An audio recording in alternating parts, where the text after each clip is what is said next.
Hi everyone. I had a little bit of an interruption in my environment and ended up pausing the last video before this final clip, so I'll make this one, and then maybe it can be shared. In mental health and EDS, the final piece that I wanted to talk more about is the longing for a resolution of some kind. Um, we are not going to face the kind of resolution and accomplishment that you can in more aggressive diseases like cancer. It's not a point where it will be cured. Um, And there's a psychological piece there for cancer patients too, because even when you are cured, you have all this monitoring and things. It takes a while to feel safe again. Um, and so if you're watching this and thinking about that and you haven't before, imagine that even in cancer, you get enough of a resolution where you get the chance to learn to feel safe again. We don't get that um, in EDS. Very, very rarely. And we don't get the resolution of death either. Um, I was just saying at the before the little transition piece how much we can long for some kind of finality, um, for peace, for rest, to just have it be done. And that's a difficult place. You have to guard against that becoming something self-harming. Um, but there is and so I think the thing you're supposed to do is give trigger warnings. But when your body is attacking you this much, it can be relieving.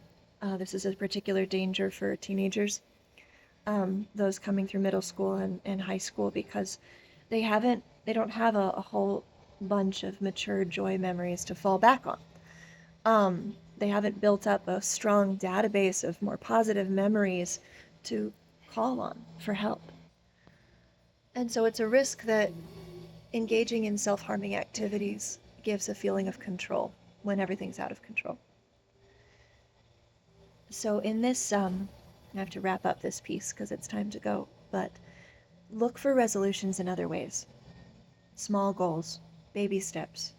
Do things in life that you can finish and you can complete that are not medical. Celebrate your wins at appointments. Don't just be like, oh good, I finally got that done, and move on. You need those wins. You need to celebrate and remember the doctors who listen to you, the care providers who help you.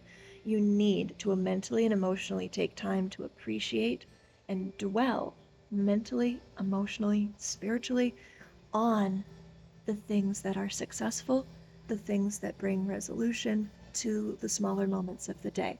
A medication you needed that you finally got, a new medical care provider, a test that you needed to have done. Do not keep passing over those things and writing them off like, oh, well, that's normal. Everyone else should have done that. I'm just like everyone else now. No, no, you need those. You desperately, desperately need those wins. You need to count them.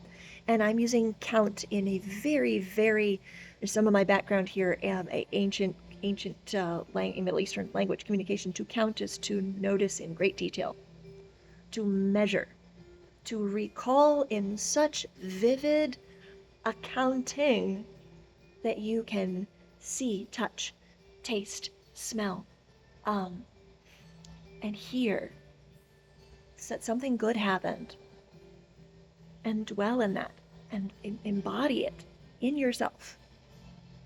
Get other people to do that too. Have a celebration. Have a cake.